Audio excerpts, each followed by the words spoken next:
Assalamualaikum warahmatullahi wabarakatuh. Pada kali ini kami dari kelompok 4 akan mempresentasikan tentang chapter 11 yaitu tentang teori positif kebijakan akuntansi dan pengungkapannya. Pada mata kuliah ini kami diampu oleh Bapak Profesor Dr. Sparta SEAK MECA. Sebelumnya perkenalkan saya Silvia Novita dengan NIM 2019-12-11-048. Dan saya Rosa Virginia Dara Aprili dengan NIM 2019-12-11-026. Serta saya Wahyu Trinar Hayati dengan NIM 2019-12-11-030.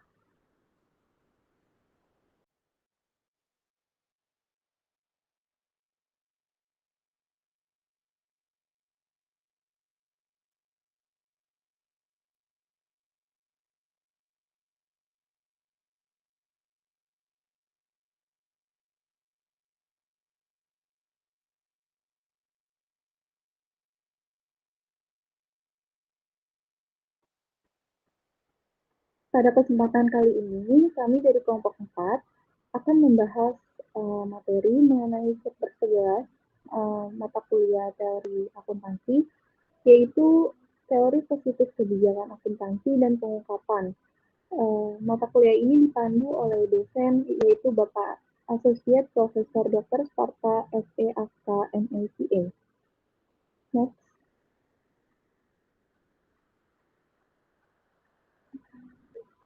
Selanjutnya, kelompok 4 terdiri dari anggota yang pertama ada Rosa Virginia Dara Aprili dengan NIM 2019-12-11-026. Yang kedua ada Wahyu Trinar Hayati dengan NIM 2019-12-11-030. Dan selanjutnya Silvia Novita dengan NIM 2019-12-11-048. Next.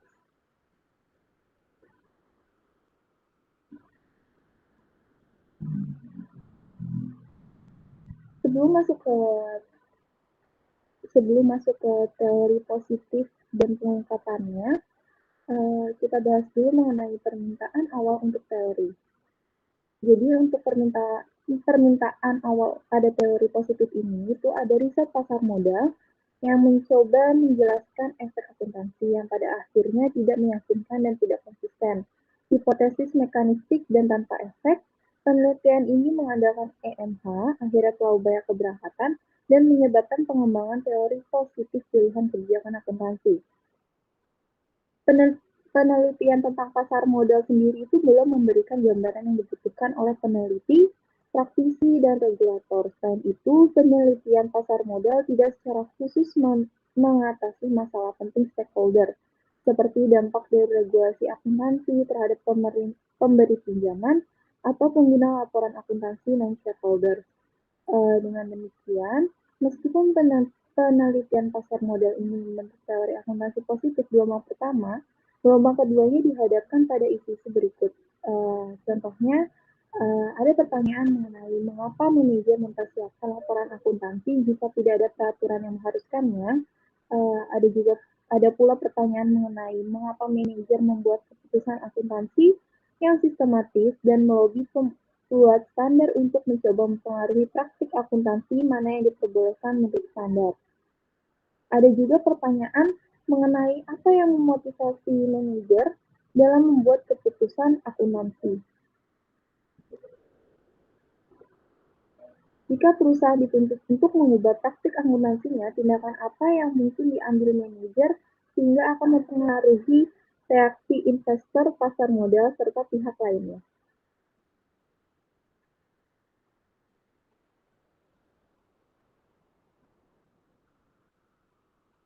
Selanjutnya, untuk riset pasar modal itu sendiri itu terjadi pada tahun 1970-an dan memberikan langkah besar ke depan dalam menjelaskan efek akuntansi atas investasi modal, khususnya efek akuntansi terhadap harga saham dan penjualan saham atau volume pembelian. Namun, hal itu tidak mampu meyakinkan para investor dalam membuat keputusan dalam membeli atau menjual saham. Untuk memahami pentingnya pilihan akuntansi diperlukan pemahaman akan prinsip-prinsip ekonomi fundamental yang mendasarinya. Literatur menyelidiki informasi pasar modal dari laba yang diterima, efisien market hipotesis, atau di sini dituliskan bahwa penelitian ini mengandalkan EMH itu sebagai realitas deskriptif, seperti teori harga klasik. EMH bergantung pada asumsi pasar yang sempurna seperti informasi yang tersedia secara bebas.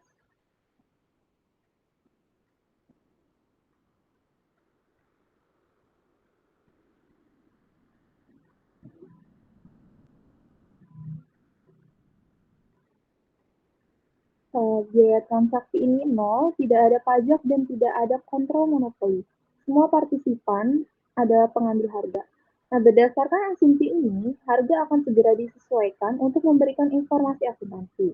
Asumsi EMH sendiri itu tepat dalam penelitian awal akuntansi positif, berarti bahwa peneliti pasar modal tidak bisa selalu menjelaskan mengapa harga saham tidak segera merespon informasi akuntansi seperti yang telah diprediksi.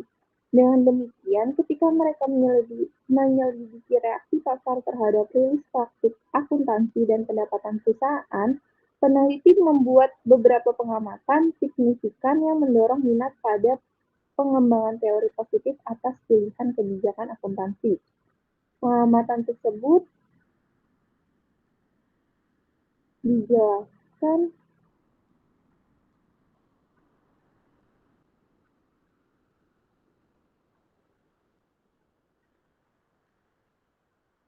pengamatan tersebut akan dijelaskan seperti ini. Capital Market Research menjadi sebuah batu loncatan untuk dalam menjelaskan efek-efek dari akuntansi dalam pengambilan keputusan investasi di pasar modal, yakni terkait dengan harga saham dan volume pembelian dan penjualan saham. CMR ini atau Capital Market Research ini didasarkan pada efisien market hypothesis, yaitu yang tadi saya jelaskan, informasi yang tersedia itu bebas, transaksi bebas biaya, tidak ada pajak, tidak ada monopoli. Tetapi EMH ini gagal menjelaskan keterkaitan harga saham dengan informasi akuntansi, membuat CMR ini mendorong pengembangan teori positif terkait pemilihan kebijakan akuntansi. Teori positif tersebut menggabungkan beberapa observasi, yaitu banyaknya perusahaan yang menyediakan laporan akuntansi, banyak perusahaan yang melakukan lobby-lobby dalam penetapan standar akuntansi, banyak perusahaan membuat kebijakan akuntansi yang konsisten, dan banyak perusahaan lebih condong pada konservatisme. Next.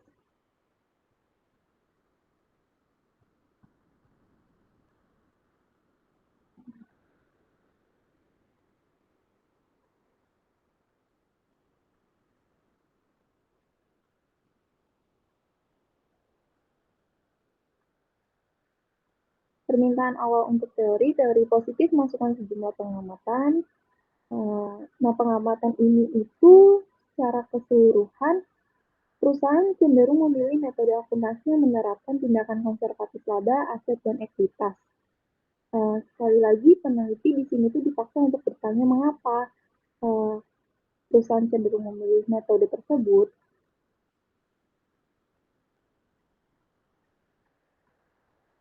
Karena sebelum setiap peraturan perusahaan mengharuskan mereka untuk melakukannya, banyak perusahaan telah memberikan laporan akuntansi. Selanjutnya, laporan tersebut diaudit dan baik persiapan akun serta audit tersebut membutuhkan biaya. Oleh karena itu, manajer yang rasional tidak akan mengizinkan perusahaan untuk mengeluarkan biaya. Ini jika mereka tidak melihat adanya manfaat dari penyediaan informasi akuntansi ini. Pengamatan itu menyebabkan peneliti mempertanyakan apa yang akan menjadi manfaat bagi perusahaan jika mereka secara sukarela mengeluarkan biaya untuk menyiapkan laporan keuangan.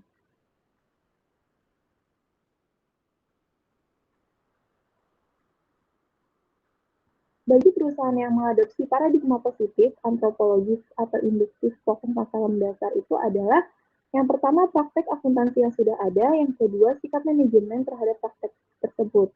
Nah, dari para pendukung pandangan ini berpendapat bahwa teknik-teknik dapat diperoleh dan dijustifikasi berdasarkan atas hasil penggunaan yang telah teruji bahwa manajemen ikut memainkan peran yang penting dalam menentukan teknik-teknik yang hendak diterapkan. Terkait dengan pendekatan positif dalam paradigma informasi atau ekonomi, serta memberikan suatu kerangka kerja untuk menentukan nilai suatu perubahan dalam suatu sistem informasi dilihat dari sudut pandang individu yang membuat suatu keputusan informasi atau pengambilan keputusan. Nah, tuntutan atas adanya suatu pendekatan positif terhadap akuntansi memunculkan dua teori yang akan kami bahas pada chapter ini. Nah, teori yang pertama itu ada kontrak teori, dan yang kedua itu ada agensi teori. Next.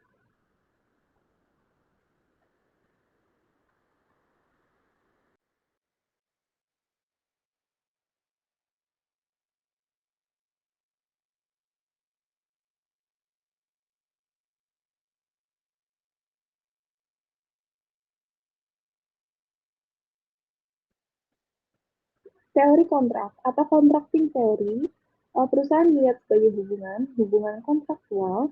Perusahaan dipandang sebagai cara yang efisien untuk mengatur kegiatan ekonomi untuk mengurangi biaya kontrak atau kontrak ekuitas disebut manajemen atau kontrak agensi, dan kontrak utang disebut kontrak keagenan.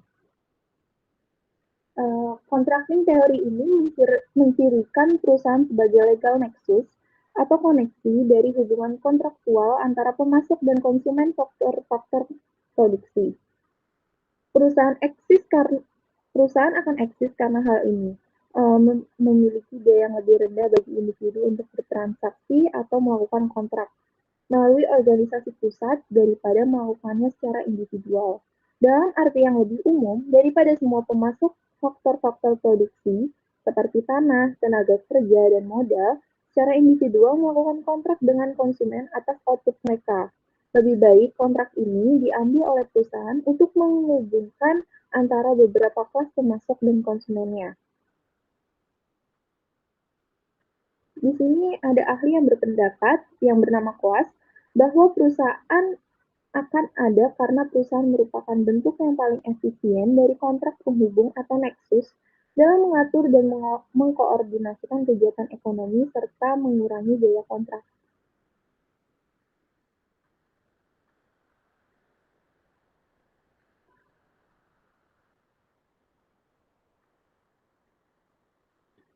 Contracting teori atau CT mengkarakteristikkan perusahaan sebagai legal nexus atau hubungan-hubungan kontraktual di antara customer dan supplier. Teori kontrak ini juga menjelaskan bahwa sebuah perusahaan itu didirikan sebagai jembatan di antara customer dan supplier, sehingga customer cukup membeli dari perusahaan dengan biaya yang lebih rendah daripada jika memproduksinya sendiri.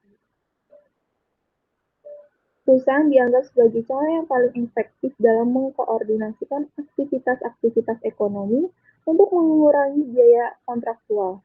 Ada dua tipe kontrak menurut teori akuntansi positif, yaitu kontrak manajemen dan kontrak utang.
Kontrak keagenan, pada dasarnya keagenan adalah perjanjian antara seorang perantara dan prinsipal.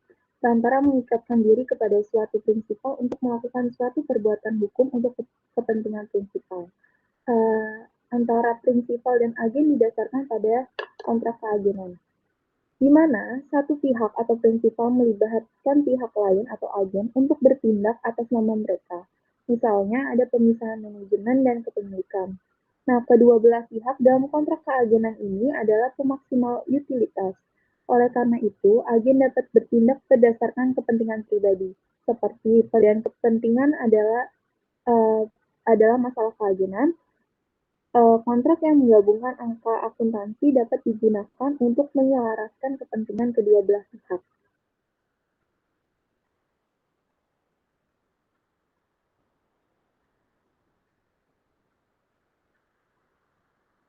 Seperti definisi pada teori kontrak sendiri, teori tersebut merupakan penghubung koneksi antara hubungan kontrak antar pemasok dan konsumen, faktor-faktor produksi, misalnya pada supplier agen periklanan yang perlu dilakukan organisasi agar pihak yang diajak melakukan kontrak mempercayai organisasi, yaitu adanya informasi akuntansi laporan keuangan yang baik.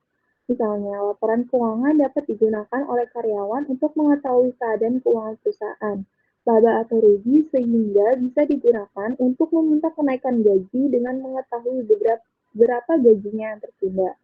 Badan usaha mempunyai hubungan kontrak dengan pemasok dan pelanggan. Kontrak tersebut harus meliputi yang pertama, ada kontrak pemegang saham dengan manajer, itu mendokumentasikan syarat dan kondisi kerja manajer oleh pemegang saham. Yang kedua, kreditor yang memberikan sumbangan dana, itu mendokumentasikan syarat dan kondisi di mana pemberi pinjaman menyediakan sumber daya keuangan. Yang ketiga, kontrak dengan para pekerja, itu ada kontrak pekerjaan untuk pabrik dan pekerja lainnya. Yang keempat, ada kontrak dengan pemasok, itu untuk kontrak penyediaan barang. Dan yang kelima, ada kontrak dengan pemberi jasa pengiriman. Itu kontrak untuk penjualan dan pengiriman barang dan jasa. Next.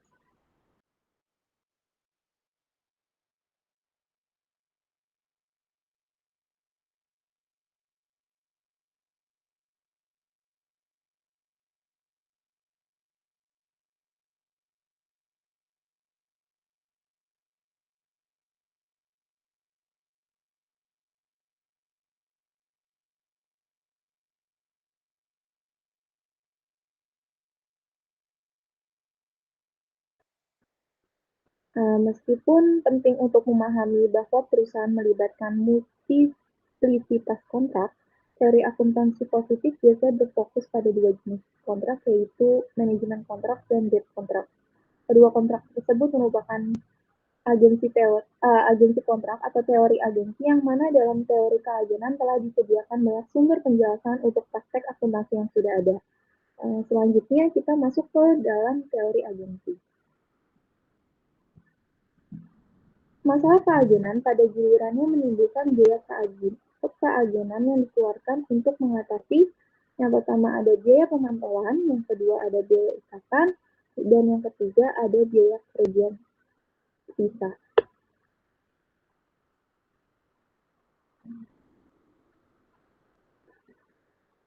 Teori agensi sendiri atau agency relationship muncul saat adanya kontrak di mana satu pihak atau pemilik modal memperkerjakan pihak lain atau agen atau juga bisa disebut manajer untuk bertindak mewakili atas nama pemilik modal.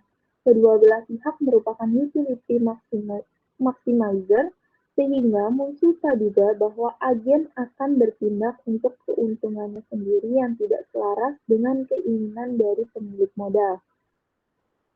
Agency problem atau masalah keagenan ini menyebabkan adanya agency cost atau biasa disingkat dengan AC, yakni biaya untuk menangani agency problem AP.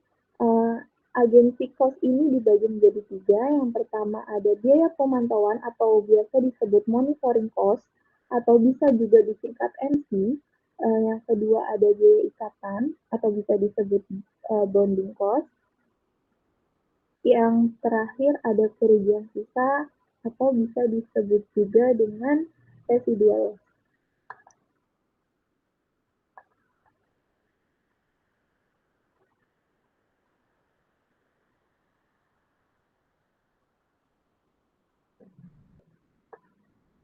Teori agensi ini merupakan hubungan keagenan antara pemegang saham dengan manajer. Manajer tidak selalu bertindak demi kepentingan pemegang saham. Teori keagenan ini hubungan antara dua pihak, yaitu prinsipal atau stakeholder dan agen atau perusahaan untuk melaksanakan beberapa kegiatan untuk kepentingan pihak prinsipal. Paradigma agensi atau dalam teori agen ini mengalami perubahan dengan memandang perusahaan sebagai suatu nexus atau penghubungan kontrak dengan pernyataan yang dinyatakan oleh Johnson dan McLean bahwa perusahaan adalah cerita fiksi legal yang berfungsi sebagai nexus atau perhubungan dari serangkaian hubungan kontrak antara individu. Hubungan agensi dikatakan telah terjadi ketika suatu kontrak di mana seseorang atau lebih, seorang prinsipal dan seorang lainnya, yaitu seorang agen, untuk memberikan jasa demi kepentingan prinsipal, termasuk melibatkan pemberian delegasi, kekuasaan, pengambilan keputusan pada agen. Baik prinsipal maupun agen diasumsikan untuk termotivasi hanya oleh kepentingannya dirinya sendiri, yaitu untuk memaksimalkan kegunaan subjek mereka dan juga untuk menyadari kepentingan bersama mereka. Ada dua alasan yang dapat mengarah pada terjadinya divergensi antara kepentingan diri sendiri dan perilaku kooperatif.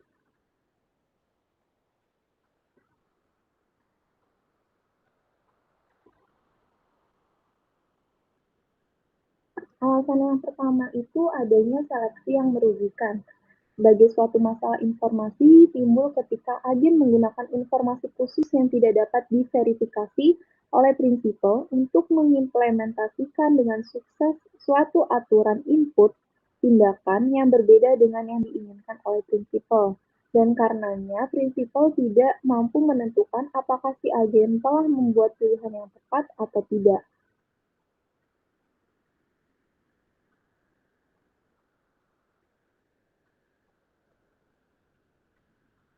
Selanjutnya, yang kedua itu masalah resiko moral sebagai suatu masalah. Expose itu timbul ketika mendapat masalah motivasional konflik sebagai akibat dari mendasarkan kontrak kesepakatan pada perilaku pengganti yang tidak sempurna.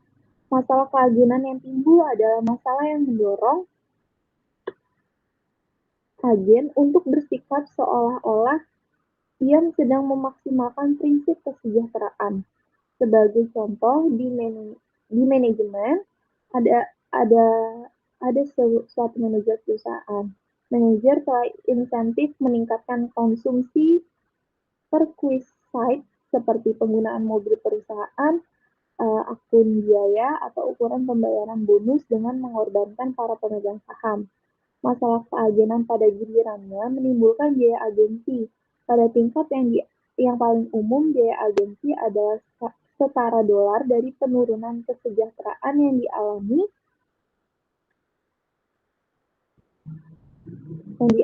oleh prinsipal karena perbedaan dari pemegang saham dan kepentingan agen.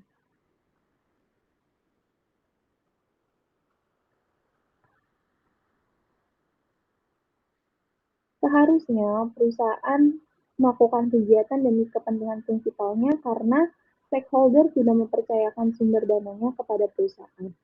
Next.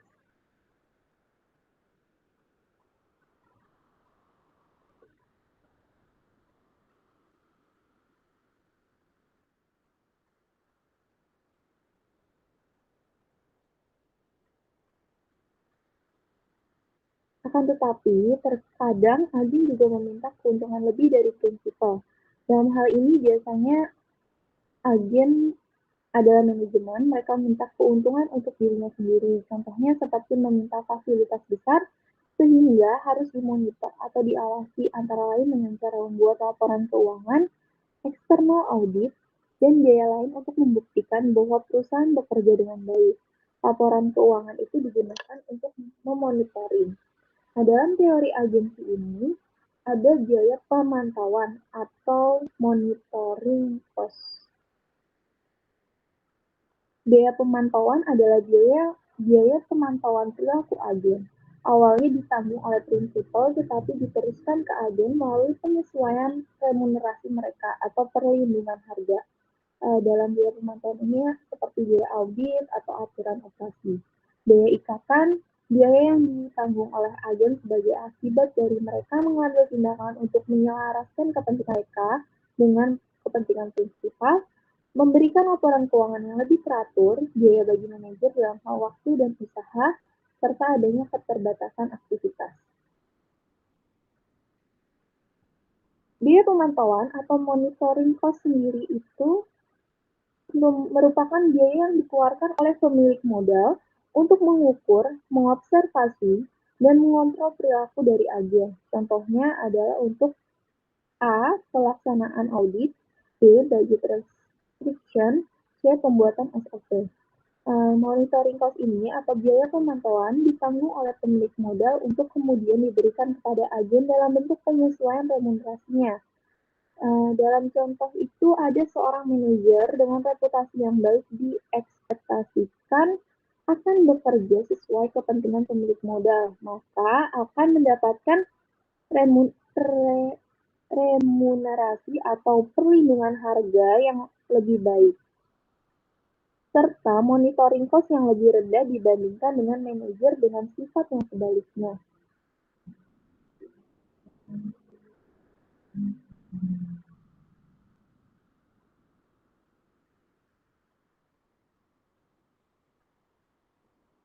Hal tersebut adalah pengeluaran prinsipal untuk mengukur, mengamati, dan mengendalikan perilaku agen. Contohnya lagi, biaya monitoring adalah biaya audit wajib, biaya untuk menetapkan rencana kompensasi manajemen dengan pembatasan anggaran dana aturan operasi. Misalnya, dalam kontrak utang, manajer kali ini bertindak atas nama pemegang saham adalah agen untuk kreditur, yaitu prinsipal. Semakin besar resiko pinjaman, pemberi pinjaman ingin untuk memantau kinerja perusahaan di mana mereka berinvestasi. Dengan demikian, pemilik modal membayar remunerasi manajer berdasarkan monitoring cost atau biaya pemantauan. Jika monitoring cost atau biaya pemantauan ini tinggi, maka remunerasi akan rendah. Begitu juga sebaliknya. Taktik seperti ini juga dikenal sebagai istilah price protection atau disingkat itu PP. Nah,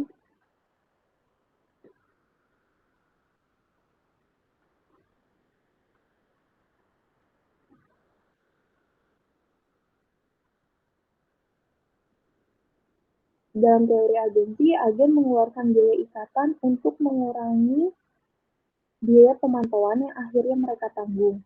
Agen berhenti mengeluarkan biaya ikatan ketika biaya marginal sama dengan pengurangan marginal dalam biaya pemantauan yang mereka tanggung. Di sini min $1 sama dengan $1.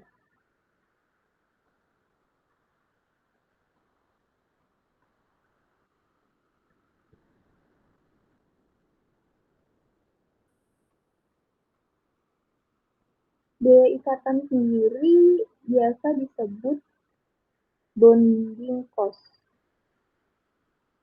Agen cenderung membentuk mekanisme untuk menjamin mereka akan berperilaku dalam kepentingan prinsipal.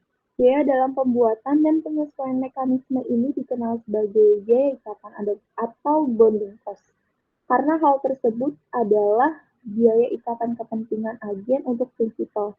Bonding cost ditanggung oleh agen. Contohnya, manajer atau agen secara sukarela dapat memberikan laporan keuangan triwulan kepada pemegang saham, yaitu prinsipal, yang menunjukkan bahwa manajer memiliki keunggulan komparatif dalam mempersiapkannya. Atau manajer mungkin juga melakukan kontrak untuk tidak mengungkapkan informasi tertentu kepada pesaing. Nah,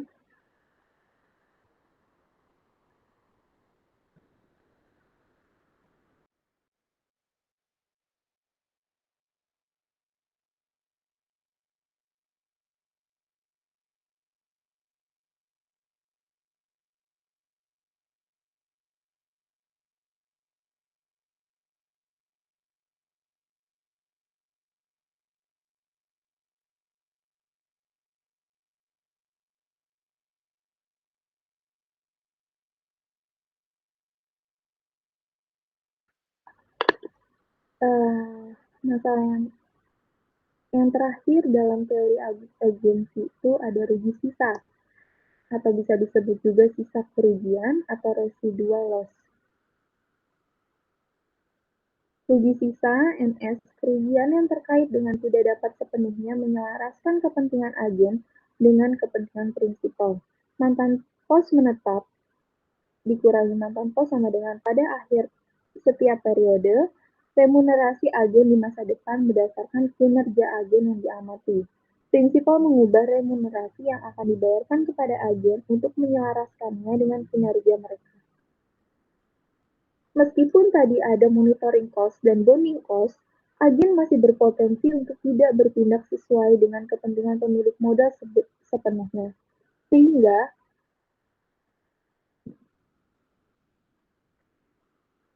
tindakan agen yang tidak sepenuhnya sesuai dengan kepentingan pemilik modal ini berpotensi untuk mengurangi keuntungan dari pemilik modal. Berkurangnya keuntungan pemilik modal dikarenakan tidak selarasnya kepentingan agen dengan kepentingan pemilik modal disebut residual loss atau rugi sisa. Salah satu bentuk price protection-nya atau PP-nya itu adalah ex post setting up atau EPSU.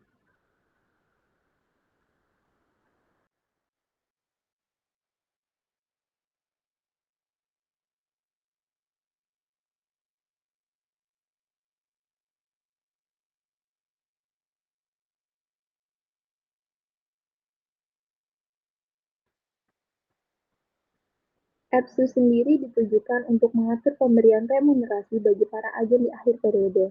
Penerapan EPSU adalah yang pertama remunerasi agen didasarkan pada performa agen yang diobservasi, dan yang kedua remunerasi disesuaikan dengan performa agen. Contohnya, bila agen bertindak sesuai dengan kepentingan pemilik modal, maka agen akan dibayar lebih kecil dari kontraknya. Begitu juga sebaliknya. EPSU dipandang sebagai price protection yang efektif untuk awal periode berikutnya. Dalam pasar, tenaga kerja manajer akan di-hire berdasarkan track record-nya sehingga bisa mendisiplinkan manajer yang bertindak opportunistis. Kenyataannya, mekanisme price protection ini dan ex post setting atau EPSU ini tidaklah sempurna. Agen akan merasa bahwa mereka tidak akan dihukum sepenuhnya meski bertindak tidak sesuai dengan kepentingan para pemilik modal. Agen memiliki insentif untuk bertindak secara oportunis yang berpotensi untuk meningkatkan residual loss atau sisa kerugian. Dengan demikian, residual loss ini akan ditanggung oleh pemilik modal, alih-alih ditanggung oleh agen. Penerapan agensi teori dalam residual loss ini mirip dengan fungsi tradisional stewardship. Agensi teori memberikan peran bagi akuntansi, yakni bahwa akuntansi merupakan monitoring and bonding mechanism. Akuntansi juga digunakan dalam kontrak. Agen kemungkinan akan membuat beberapa keputusan yang tidak sepenuhnya dalam kepentingan prinsipal. Sebagai contoh, manajer kemungkinan akan mengubah account untuk memaksimalkan bonusnya atau melakukan pekerjaan kurang dari yang diharapkan pemegang saham. Dengan demikian, nilai bersih output agen kurang dari jika kepentingan agen benar-benar sejalan dengan prinsipal. Kerugian ini dikenal sebagai residual loss. Residual loss adalah efek kekayaan dari fakta bahwa tindakan yang dilakukan agen terkadang berbeda dari perilaku memaksimalkan kepentingan atau kekayaan prinsipal.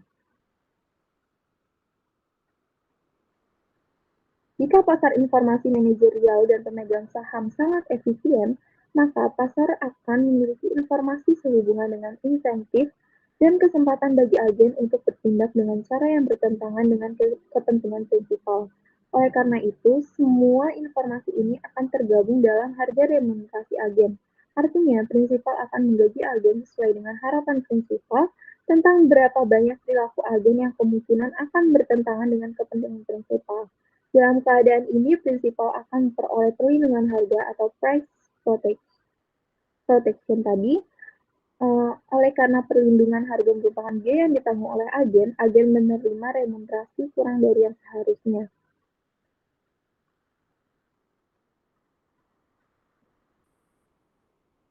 Maka agen memiliki insentif untuk terikat kepada kepentingan prinsipal dan menanggung biaya pemantauan perilaku. Insentif ini akan meningkat seiring dengan perlindungan harga dan juga fakta bahwa prinsipal dapat memberhentikan agen untuk perilakunya yang disfungsional.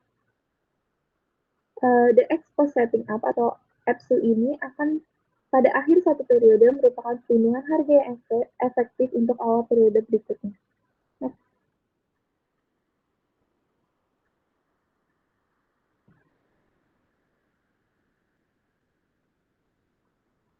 Selanjutnya, dalam dunia nyata, perlindungan harga dan penyelesaian tidak sempurna atau lengkap.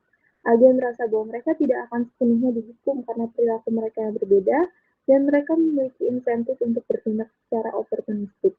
Ini meningkatkan kerugian residu. Kerugian ini akan ditanggung oleh prinsipal dan juga atau sebagai ganti agen. Next.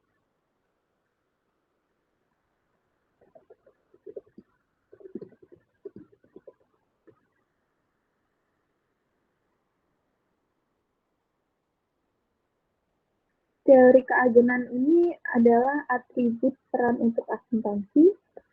Akuntansi sendiri adalah bagian dari mekanisme pemantauan dan ikatan, dan nomor akuntansi itu digunakan dalam kontrak.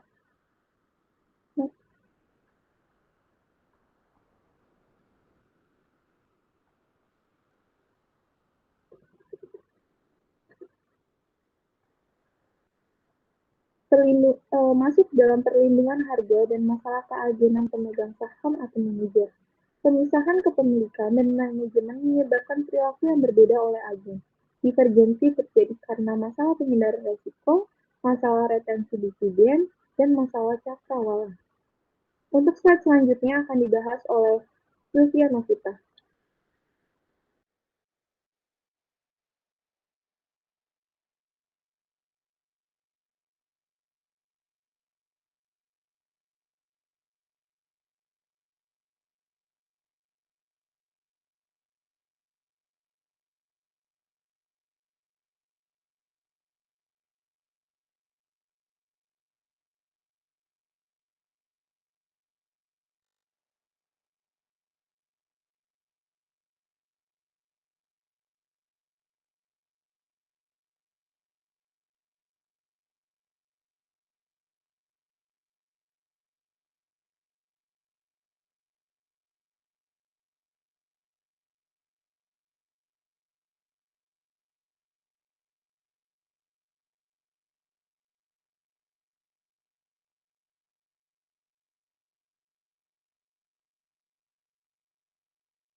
Berikutnya kita masuk untuk tentang perlindungan harga dan masalah keagenan pemegang saham dan manajer.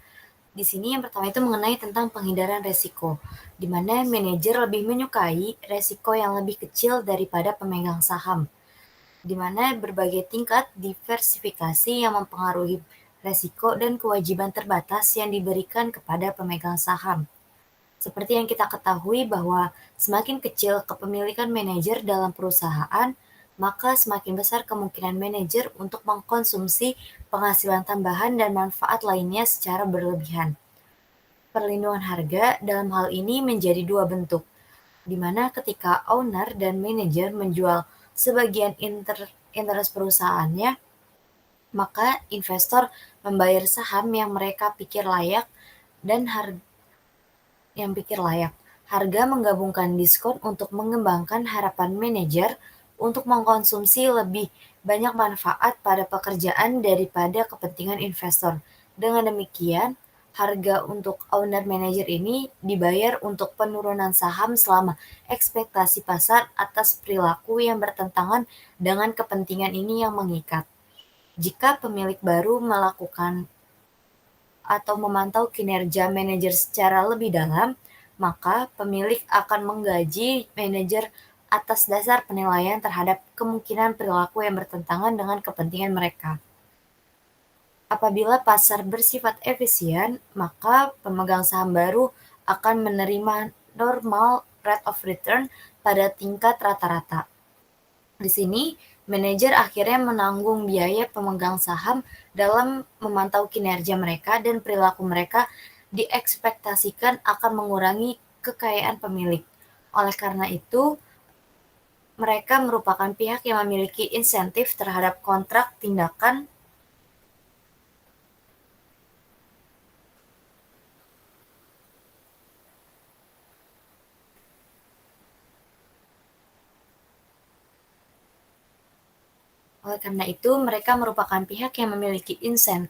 terhadap kontrak agar tindakan mereka dimonitor dan membatasi tindakan mereka yang dapat mengurangi nilai perusahaan.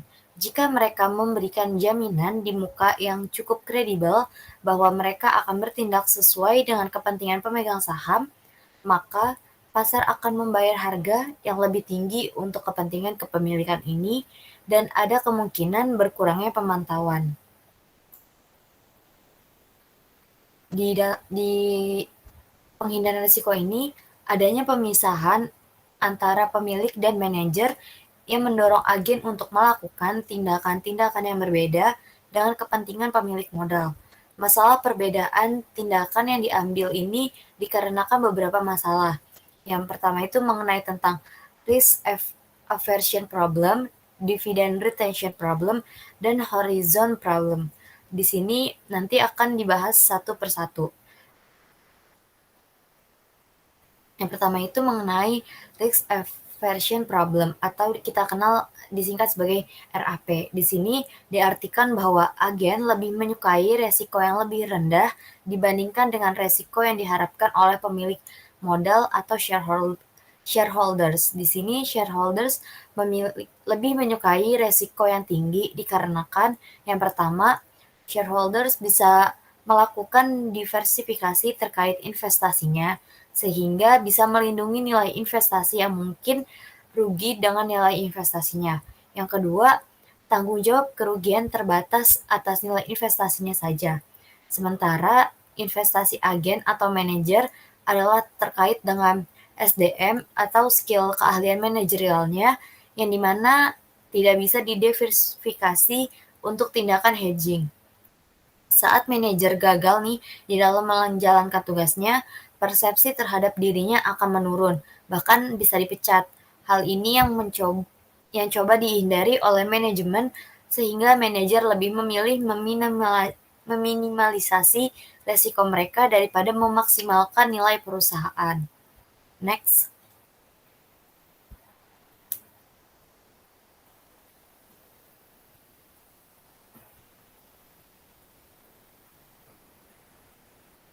Berikutnya masih tentang perlindungan harga dan masalah keagenan pemegang saham dan manajer. Namun di sini sekarang mengenai tentang dividen retensi atau dividend retention problem. DRP menerang manajer di dalam DRP ini, manajer lebih suka membayar lebih sedikit keuntungan sebagai dividen daripada yang lebih disukai oleh pemegang saham. Di mana di dividen retensi ini dia membayar remunasi mereka dan bangunan kerajaannya. DRP ini menerangkan bahwa Manajer memiliki preferensi untuk membayar dividen dengan jumlah yang lebih rendah dibandingkan dengan yang diharapkan oleh stakeholders. Hal ini itu terjadi dikarenakan dua hal, yakni manajer berusaha menahan uang di dalam perusahaan untuk yang pertama itu untuk memastikan keamanan pembayaran gaji dan bonusnya, yang kedua itu karena untuk memperluas perusahaan yang dipimpinnya, termasuk gedung ataupun bisnis para manajer perusahaan itu sendiri. Next.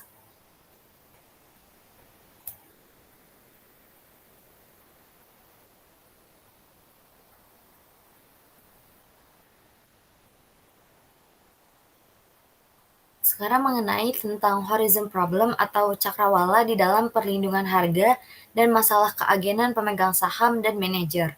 Manajer memiliki cakrawala waktu yang lebih pendek sehubungan dengan hubungan mereka dengan perusahaan daripada pemegang sahamnya. Pemegang saham di sini tertarik dengan arus kas masa depan, dan manajer memiliki cakrawala waktu hanya selama mereka berniat untuk tetap dengan perusahaannya.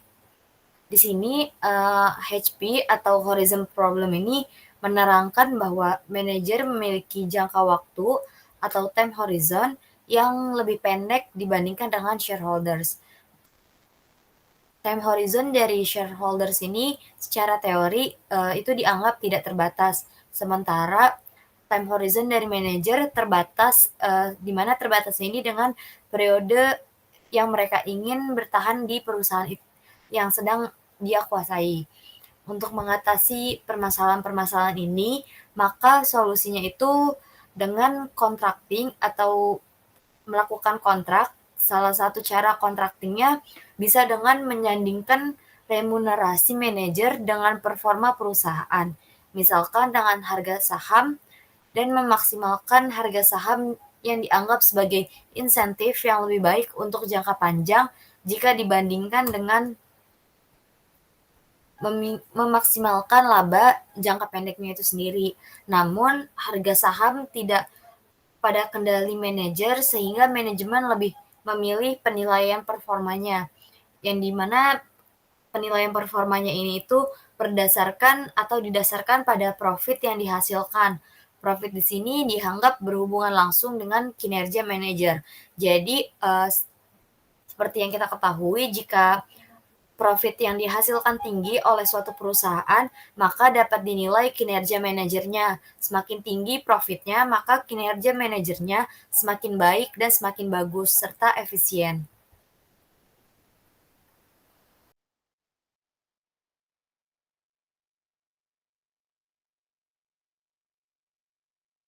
Next.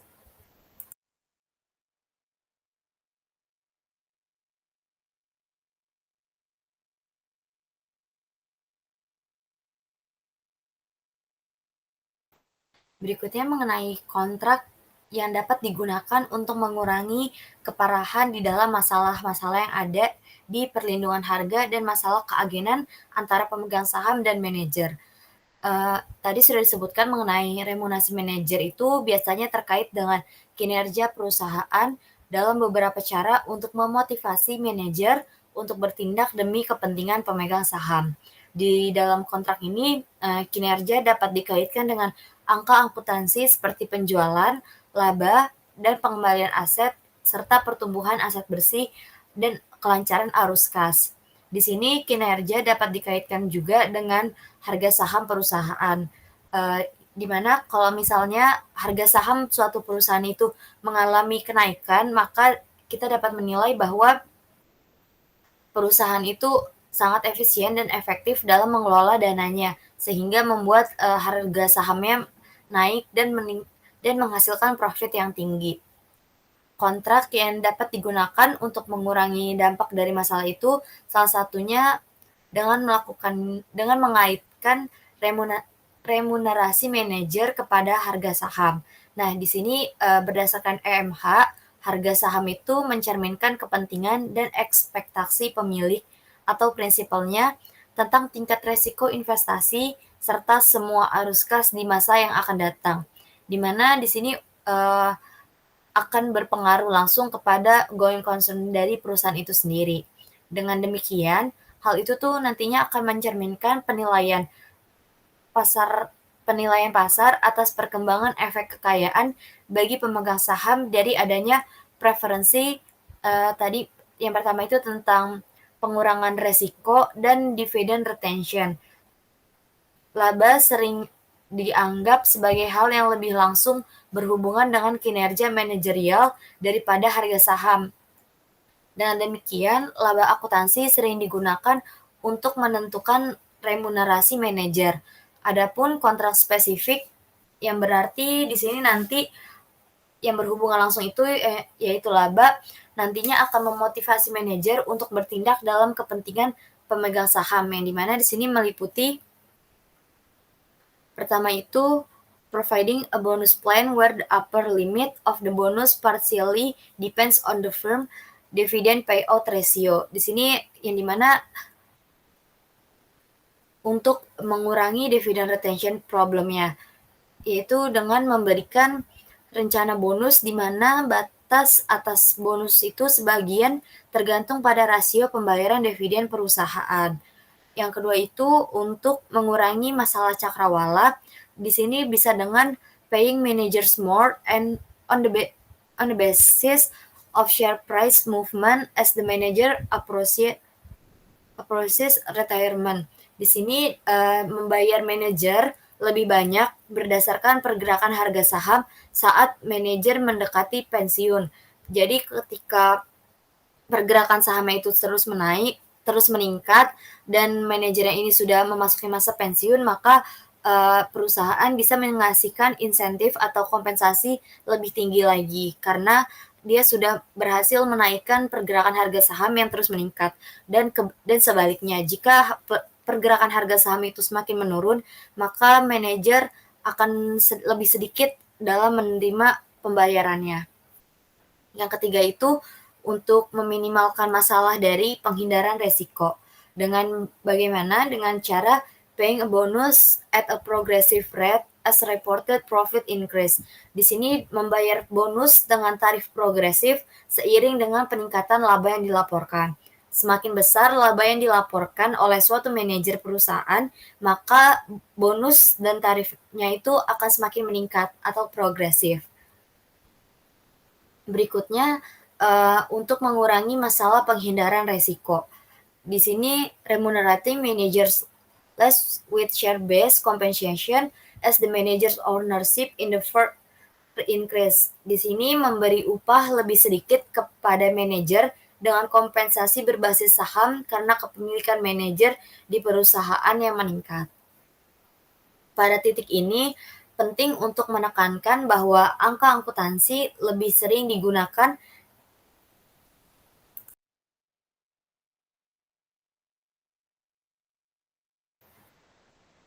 Pada titik ini, penting untuk menekankan bahwa angka akuntansi lebih sering digunakan dalam menentukan kontrak kompensasi manajemen. Alasan utama adalah penerapan yang luas dari angka akuntansi untuk variasi konteks yang lebih luas, yaitu alasan-alasan lainnya itu hanya karena sebagian besar perusahaan tidak memiliki harga saham yang terdaftar, kemudian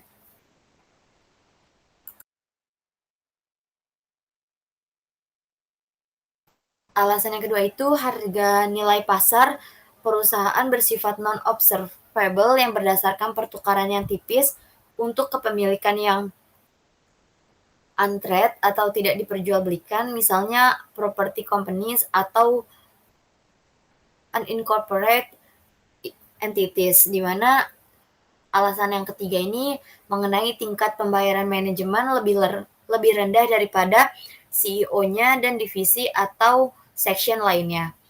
Dan yang alasan terakhir itu upaya manajemen atau upaya manajer lebih langsung terkait dengan earnings performance daripada share price performance.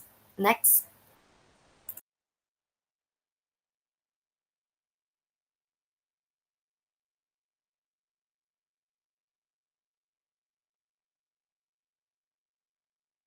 Berikutnya kita masuk ke pembahasan mengenai agen pemegang saham atau masalah utang dari pemegang saham itu.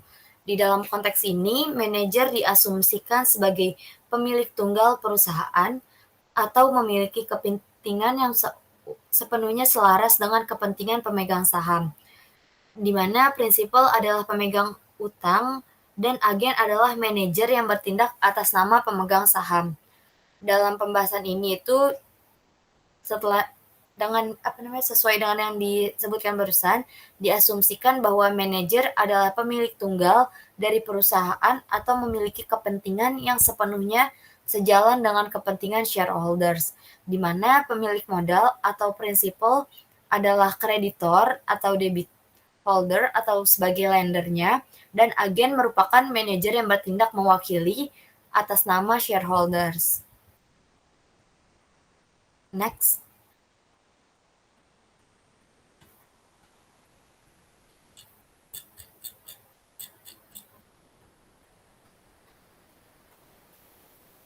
Di sini untuk agen pemegang saham dengan pemegang saham utang yang bermasalah itu, pertama, nilai perusahaan adalah nilai hutang ditambah nilai ekuitas. Seperti yang kita ketahui pada persamaan dasar akuntansi, bahwa aset sama dengan liabilitas ditambah ekuitas. Di sini sama, nilai perusahaan adalah nilai hutang ditambah dengan nilai ekuitas perusahaan itu sendiri. Yang kedua, mengenai nilai ekuitas dapat ditingkatkan dengan dua cara. Yang pertama, baik meningkatkan nilai perusahaan atau dengan meningkatkan nilai harga saham di pasar modal sebagai kontrak yang efisien, atau dengan cara mentransfer kekayaan dari debt holder atau perilaku oportunistik. Di sini nilai perusahaan adalah gabungan dari nilai hutang dan ekuitas. Dengan demikian, nilai ekuitas ini dapat ditambahkan dengan jalan yang pertama, meningkatkan nilai perusahaan atau efisiensi contracting, dan yang kedua itu dengan memindahkan kekayaan perusahaan kepada selain debt holders atau the opportunities behavior. Next.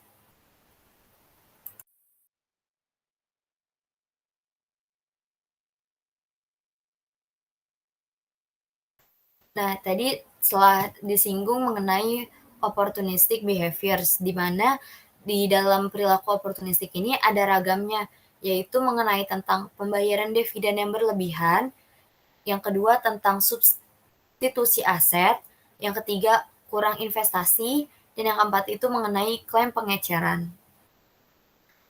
Dikemukakan oleh Smith dan Warner, dia mengakui bahwa masalah keagenan atas utang dapat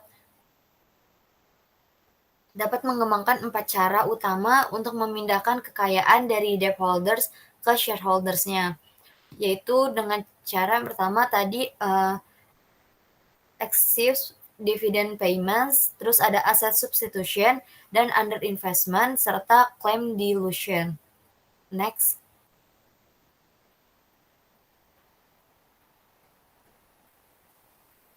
Nah, di sini kami akan menjelaskan satu demi satu dari 4 cara untuk memindahkan kekayaan dari debt holders yang tadi ke shareholders-nya, atau dari cara untuk ragam opportunistic behaviors-nya itu. Di sini masalah pembayaran yang pertama itu tentang tadi pembayaran dividen yang berlebihan, di mana masalah pembayaran dividen yang berlebihan ini tuh muncul ketika utang dipinjamkan kepada perusahaan dengan asumsi tingkat pembayaran dividen tertentu.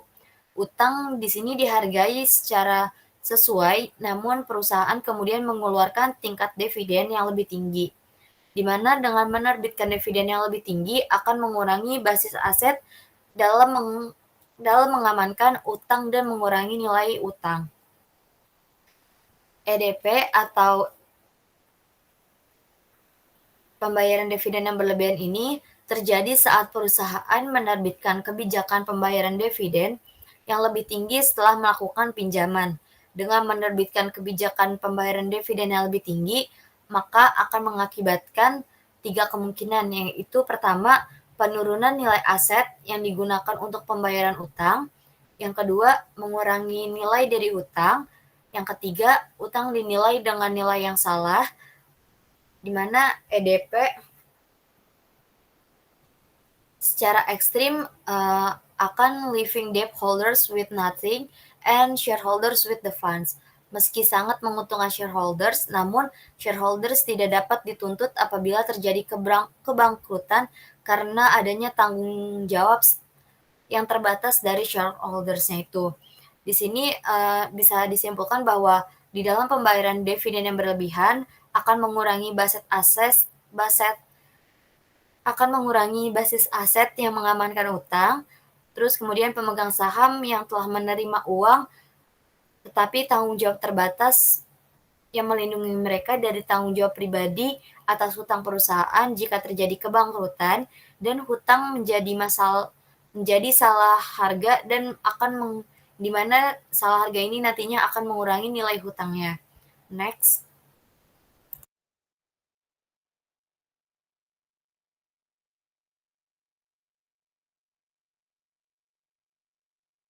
Berikutnya tadi cara yang keempat dari opportunistic behaviors itu mengenai tentang aset substitution, di mana substitusi aset didasarkan pada premis bahwa pemberi pinjaman akan menghindari resiko atau mereka akan memberikan pinjaman kepada perusahaan dengan harapan bahwa pinjaman itu tidak akan diinvestasikan pada aset atau proyek dengan resiko yang lebih tinggi dari yang dapat diterima oleh mereka, di mana mereka menghargai utang dengan sesuai melalui tingkat bunga yang dibebankan atau termin pinjamannya.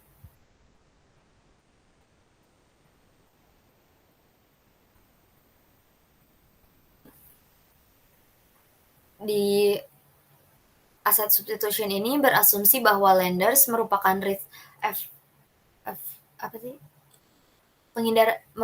penghindaran resiko, di mana lenders berharap bahwa perusahaan tidak berinvestasi dengan resiko yang tinggi. Hal ini dikarenakan jika perusahaan berinvestasi di proyek dengan resiko tinggi, maka lenders tidak mendapatkan keuntungan melebihi term pinjaman yang disepakati. Namun, apabila terjadi kegagalan, maka lenders akan terkena dampaknya. Misal, bila bangkrut, maka utang itu tidak bisa dibayar. Nah, sementara itu, shareholders lebih condong pada investasi dengan resiko tinggi karena menghasilkan return yang tinggi, serta memiliki tanggung jawab yang terbatas. Seperti yang kita ketahui, semakin tinggi resiko, maka tingkat pengembaliannya juga semakin tinggi. Di sini dapat ditarik garis bahwa substitusi aset, perusahaan akan berinvestasi dalam proyek yang berisiko lebih tinggi untuk menguntungkan pemegang saham, tapi tidak ada manfaat bagi debt holders dan tetapi berbagi dalam kemungkinan kerugian. Nah, di sini pemegang saham dapat melakukan diversifikasi dan memiliki kewajiban terbatas serta hutang menjadi salah harga. Next.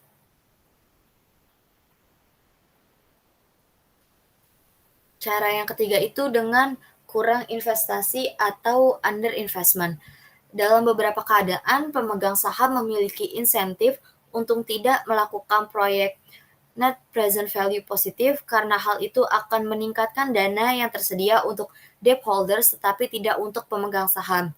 Under investment terjadi ketika pemilik memiliki insentif untuk tidak melaksanakan proyek-proyek NPV positif karena untuk melakukannya akan meningkatkan dana yang tersedia untuk debt holders tetapi tidak untuk pemiliknya. Under investment ini terjadi dengan asumsi perusahaan berada di ambang kebangkrutan. Shareholders cenderung tidak mengerjakan proyek dengan NPV positif. Nah, hal ini dikarenakan NPV positif tersebut akan meningkatkan ketersediaan dana untuk debt holders, bukan shareholders-nya. Next.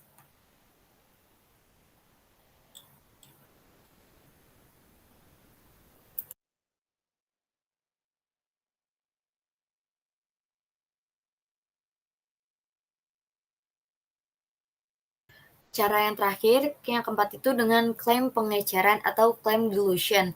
Di sini terjadi ketika perusahaan menerbitkan utang dengan prioritas lebih tinggi daripada utang yang sudah diterbitkan. Dan klaim pengeceran ini mengurangi keamanan dan nilai relatif dari hutang yang ada.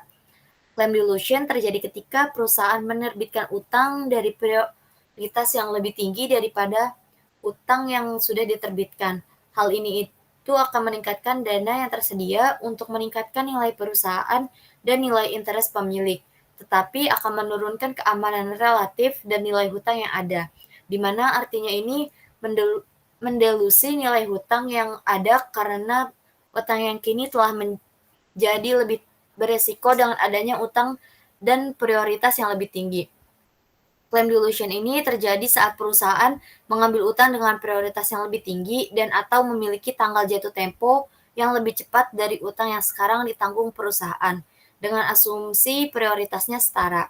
Nah, jika hal ini terjadi, maka akan mengurangi tingkat keamanan pengembalian utang dan value dari utang sendiri, atau meningkatkan resiko utang akan gagal bayar. Nah, lenders harus mengantisipasi dalam kontrak utang bahwa perusahaan tidak akan mengambil utang dengan prioritas yang lebih tinggi dan atau memiliki tanggal jatuh tempo yang lebih cepat dari utang yang ada. Next.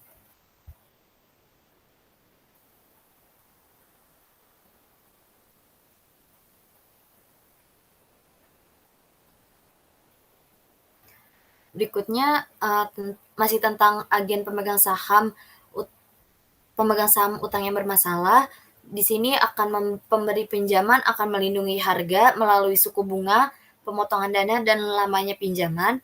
Kemudian kepentingan pemegang saham dapat diikat dengan kepentingan pemegang utang melalui pembatasan dalam perjanjian pinjaman.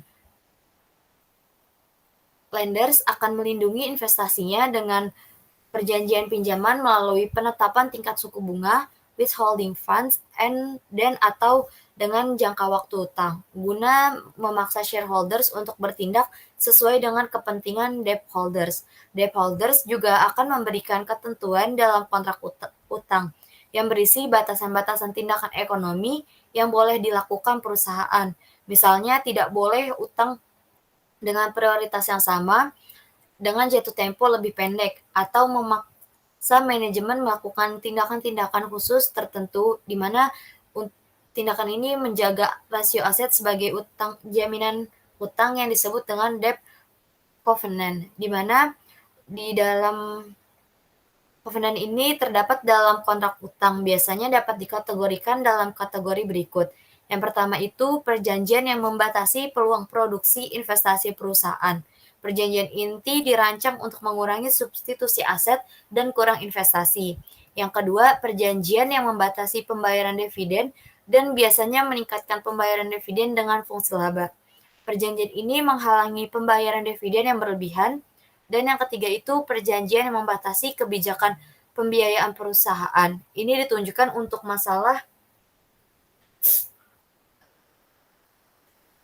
pengeceran klaim dan biasanya berbentuk pembatasan penggunaan utang atau leverage yang lebih tinggi. Yang terakhir itu mengenai perjanjian ikatan yang mengharuskan perusahaan untuk memberikan informasi tertentu kepada pihak pemberi pinjaman, seperti laporan keuangan dan pengungkapan kepada otoritas pengatur, yang dimana ini akan membantu pemegang obligasi menentukan apakah perjanjiannya telah dilanggar atau hampir dilanggar. Nah, semakin genting keadaan perusahaan, maka semakin restriktif covenant yang diajukan oleh debt holders. Seperti dalam kasus kontrak manajemen, jika pasar modal memiliki ekspektasi rasional, maka pemegang saham akan menanggung biaya keagenan dari upaya untuk mentransfer kekayaan dari debt holders. Nah, di sini perjanjian utang akan memiliki syarat dan ketentuan yang tertulis dalam kontrak utang yang membatasi kegiatan manajemen atau mensyaratkan manajemen dalam mengambil tindakan tertentu. Materi selanjutnya akan disampaikan oleh Rosa Virginia Dara Aprili.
Baik, untuk materi selanjutnya yaitu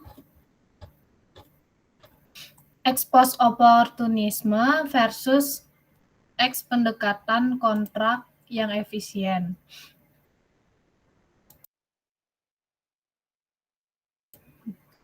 Ex post opportunisme terjadi ketika setelah kontak terjadi, agen mengambil tindakan yang mentransfer kekayaan dari prinsipal kepada diri mereka sendiri.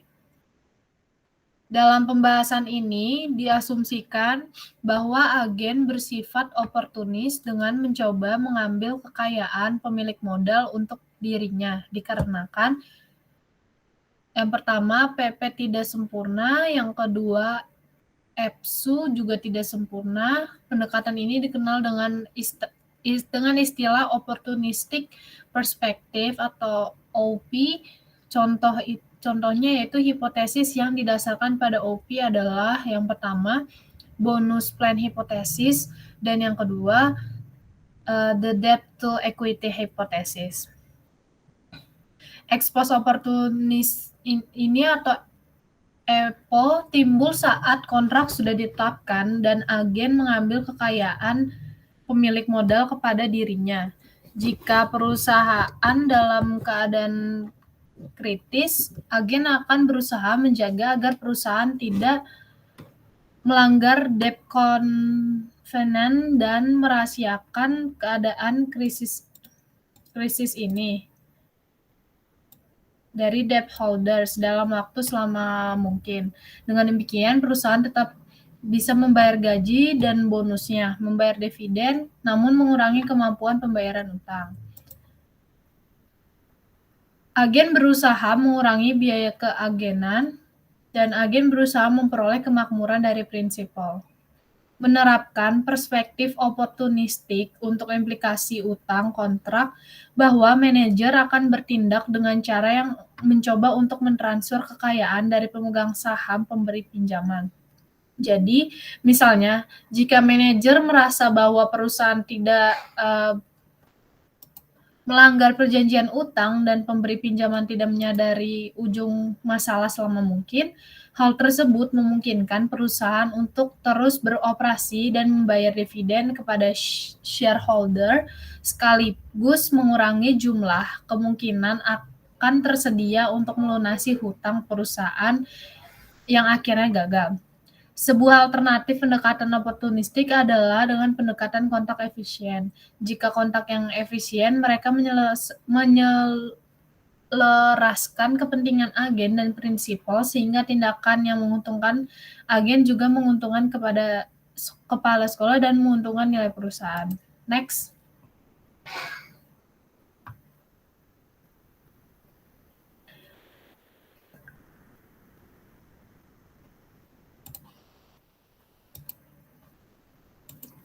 Selanjutnya, sebelumnya kontrak yang efisien terjadi ketika agen mengambil tindakan yang memaksimalkan jumlah kekayaan yang tersedia untuk didistribusikan antara prinsipal dan agen.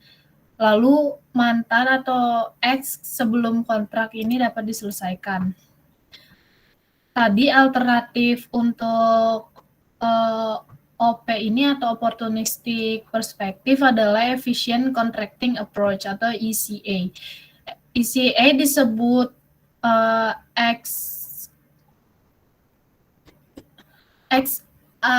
efficient contracting karena terjadi sebelum kontrak kerja difinalisasi.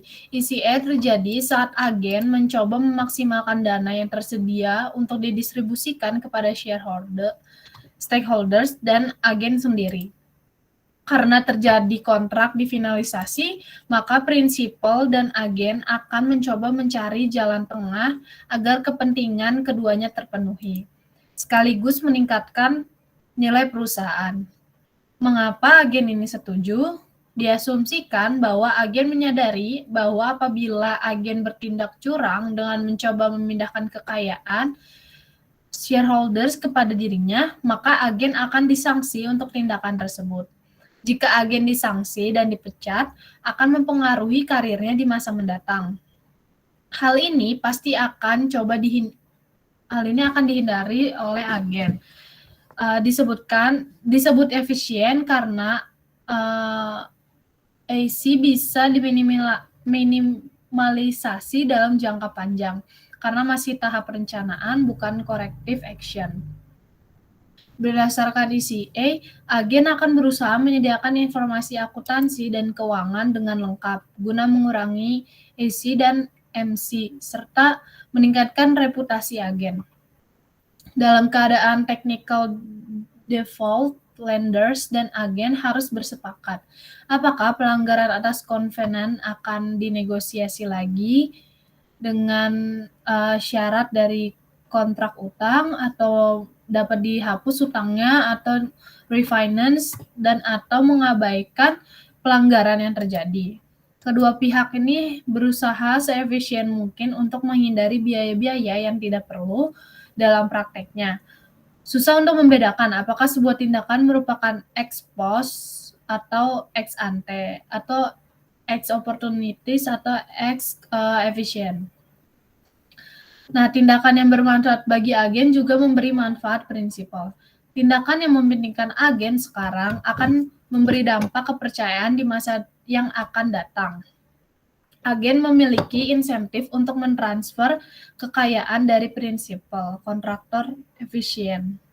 Pendekatan teori keagenan berpendapat bahwa agen mengakui bahwa jika mereka akan dihukum karena bahwa aktivitas di masa depan, artinya akan ada pengendapan yang akhirnya menghilangkan manfaat dari perilaku oportunistik.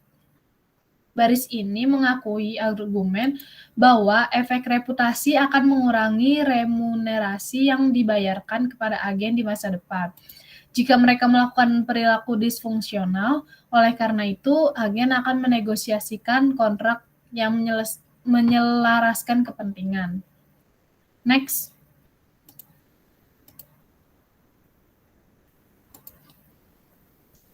Teori sinyal atau signaling theory. Manajer secara sukarela memberikan informasi kepada investor sinyal untuk membantu pengambilan keputusan mereka.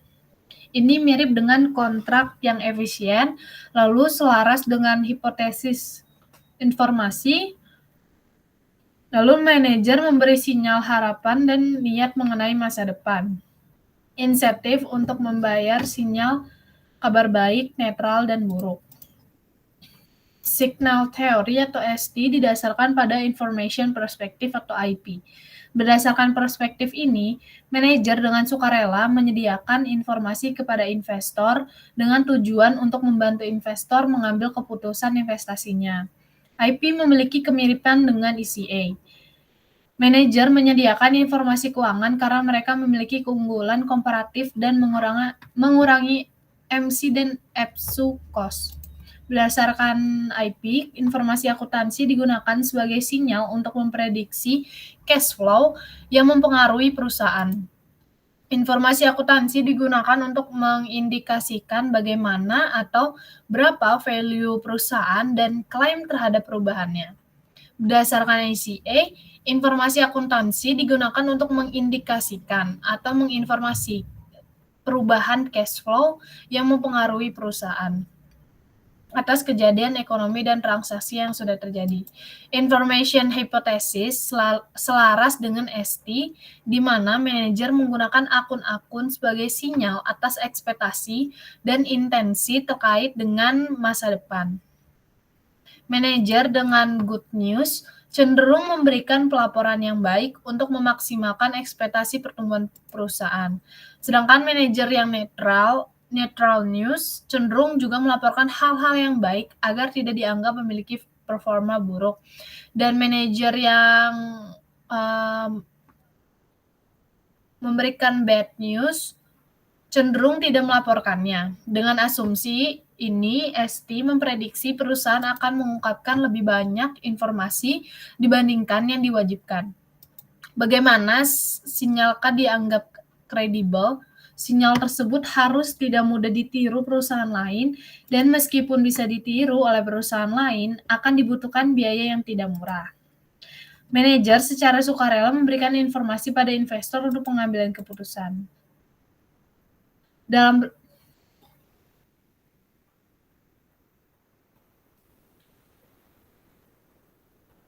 Manajer melakukan peran ini karena mereka memiliki keunggulan komparatif dalam produksi dan penyebaran informasi.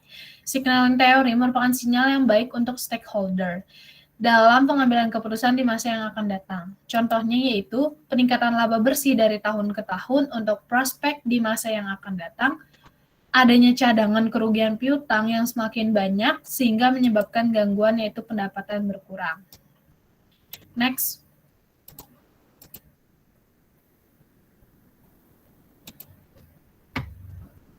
Selanjutnya proses politik. Seringkali perusahaan mencoba menghindari perhatian publik yang merugikan mereka, baik dari finansial maupun dalam hal persepsi dan reputasi publik.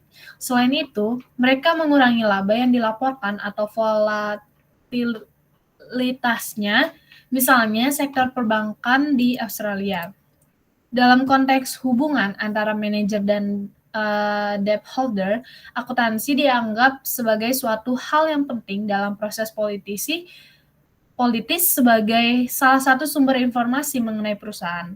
Perbedaan mendasar antar pasar politik dan pasar modal adalah yang pertama, secara umum kurangnya permintaan. Yang kedua, kurangnya insentif untuk menyediakan data politis, hal yang menyebabkan tingginya biaya informasi politis dikarenakan kemungkinan tindakan individual akan mempengaruhi kekayaannya sangat kecil. Satu individu sama dengan satu voter, sehingga kemungkinan untuk mengubah outcome menjadi kecil. Dikarenakan tingginya biaya informasi politis, maka individu akan memilih yang pertama rationally uninformed atau yang kedua, mendapatkan informasi tersebut apabila manfaat melebihi biayanya. Perusahaan seringkali mencoba menghindari perhatian publik dikarenakan adanya kemungkinan cost yang timbul, baik secara finansial maupun perspektif publik dan reputasi perusahaan.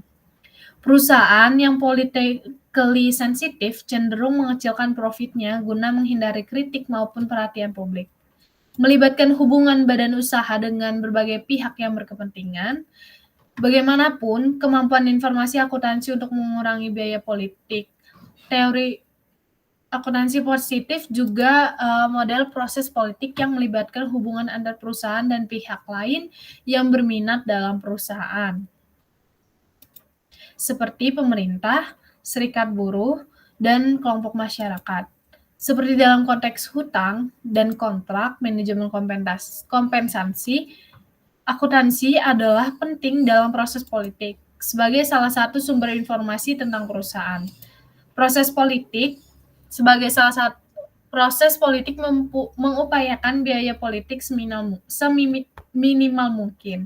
Bagaimana menyajikan informasi bagi pihak yang berkepentingan sehingga unsur politik dapat diminimalisasi. Next.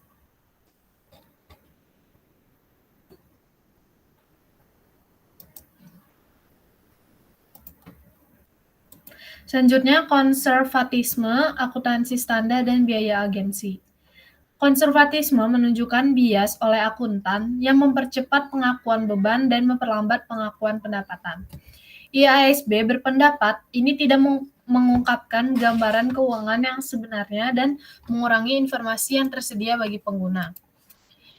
AT mengasumsikan bahwa kontrak hanya dijalin oleh prinsipal dan agens dalam perusahaan. Ada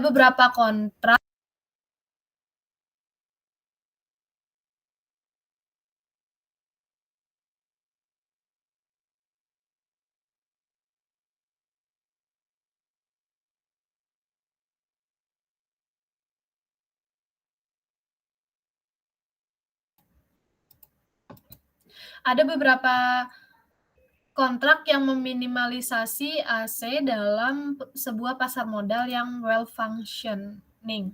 Diasumsikan adanya kontrol oleh prinsipal dengan sedikit residual loss. Pendekatan lain mengasumsikan bahwa manajer memiliki masa jabatan yang terbatas dan tanggung jawab yang terbatas, sehingga meningkatkan kemungkinan adanya manipulasi data untuk kepentingan manajer sendiri. Tradisional atau prudent conservative konservatis mengartikan itu mempercepat pengakuan beban namun menunda pengakuan revenue, atau anticipate no profit but anticipate all loss. IASB menganggap perlakuan yang berbeda terhadap expense dan revenues merupakan sebuah bias sehingga pendekatan konservatif tidak menggambarkan kondisi keuangan perusahaan yang sebenarnya atau real. Hal ini mengurangi informasi yang seharusnya tersedia bagi investor. IASB menganggap bahwa seharusnya perlakuan bagi gain dan loss haruslah sama, yakni diakui saat terjadinya. Menurut pendukung konservatis, permintaan untuk pengakuan loss secara timely lebih besar daripada gain. Konservatis menjaga laporan eksternal dengan jalan yang pertama ex ante atau mengurangi tropi investment, yaitu investasi dengan tujuan prestis. Dan yang B, ex post, ini menghentikan investasi dengan cash flow negatif. Singkatnya, tujuan utama konservatis adalah menjaga perilaku opportunis manager agar tidak meningkatkan profit perusahaan secara tidak wajar dengan pengakuan loss yang mudah dan pengakuan revenue yang lebih susah.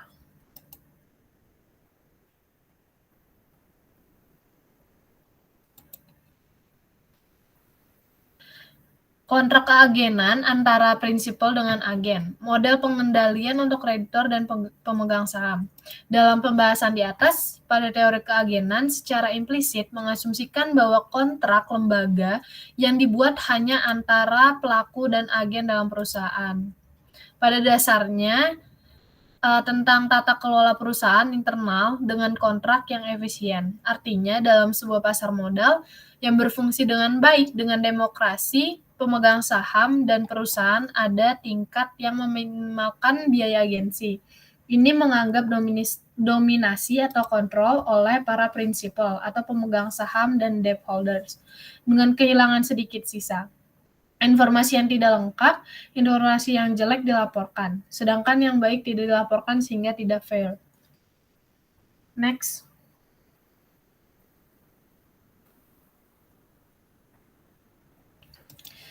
Tes empiris yang merupakan tambahan dari teori.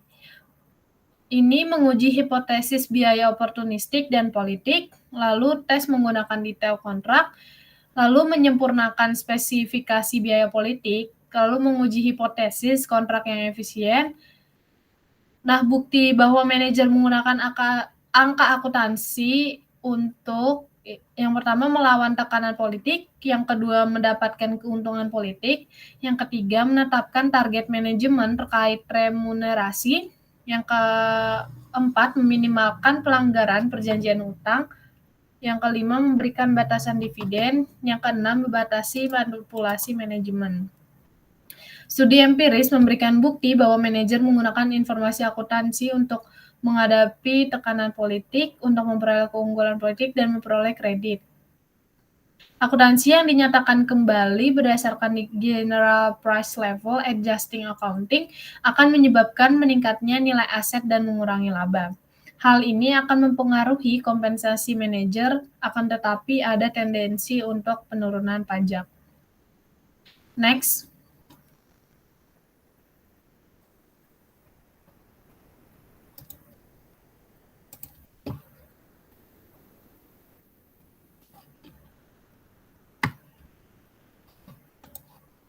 Selanjutnya mengevaluasi teori.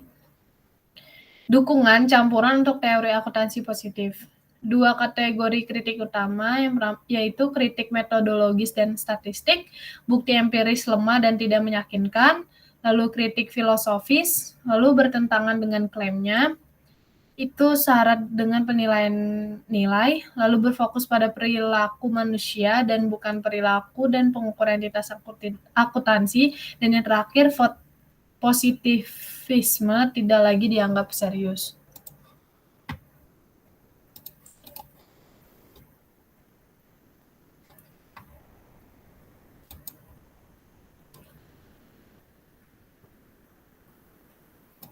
Dengan berkonsentrasi pada pernyataan positif daripada pernyataan normatif, Howison berpendapat bahwa akademisi saat ini mengabaikan risiko yang berperan sangat penting dalam masyarakat.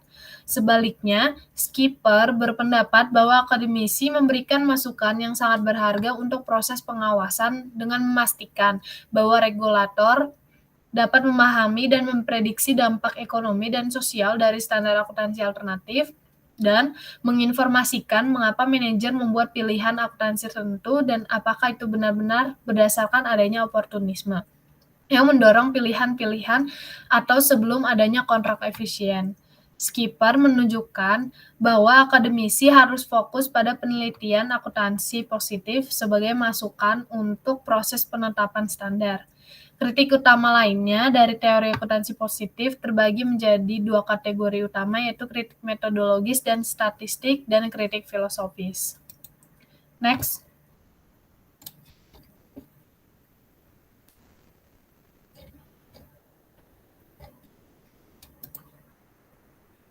Masalah untuk auditor.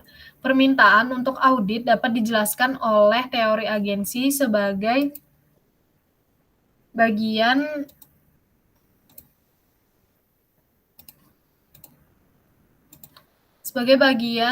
dari aktivitas dan biaya pemantauan dan ikatan. Auditor berkualitas lebih tinggi dan auditor spesialis industri.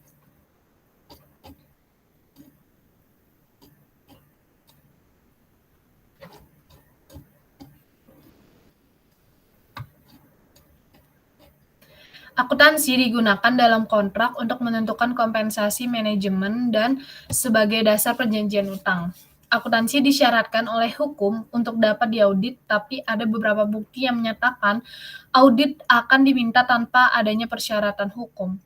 Watts dan Zimmerman menguji sejarah pengauditan di Inggris dan Amerika untuk mengetes apakah audit diminta untuk mengurangi biaya agensi dan meningkatkan nilai perusahaan atau hanya sekadar untuk memenuhi persyaratan legal. Mereka menemukan ada perbedaan dalam perkembangan pengauditan profesional antara dua negara tersebut yang mencerminkan perbedaan dalam waktu perkembangan pasar modal pada kedua negara tersebut. Bukti yang ditemukan mendukung kesimpulan bahwa undang-undang mensyaratkan pelaksanaan pengauditan dibanding dari permintaan untuk audit. Datar, Feldham, dan Hages mengusulkan penggunaan laporan keuangan agar percaya bahwa auditor yang besar memiliki kualitas yang lebih tinggi, karena mereka paham akan pernyataan more to lose. Mereka berpendapat bahwa perusahaan mengeluarkan saham dan IPO menggunakan kualitas audit, mencerminkan kualitas saham dan perusahaan itu sendiri. Jadi permasalahan yang dihadapi oleh auditor antara lain, auditor harus menjadi pengawas untuk para manajer atau agen. Masih terdapat pertanyaan, apakah peranan auditor diperlukan atau tidak. Adanya pandangan mengenai kualitas laporan keuangan akan lebih baik jika auditor yang mengaudit merupakan auditor yang sudah memiliki nama seperti Big Four atau Big Five. Next. Untuk ringkasan pada materi ini, yang pertama, teori akuntansi positif telah menjadi kekuatan utama dalam penelitian akuntansi akademik. Lalu yang kedua, menggabungkan model teoritis pertukaran kontrak antara orang-orang yang menggunakan angka akuntansi dan untuk mempengaruhi hasil mereka. Lalu yang ketiga, memberikan penjelasan mengapa akun seperti yang mereka lakukan. Yang pertama, meminimalkan biaya hubungan agensi. Lalu yang kedua, perilaku oportunistik oleh agen adalah norma. Dan yang terakhir, beberapa efisien perilaku oleh agen. Next.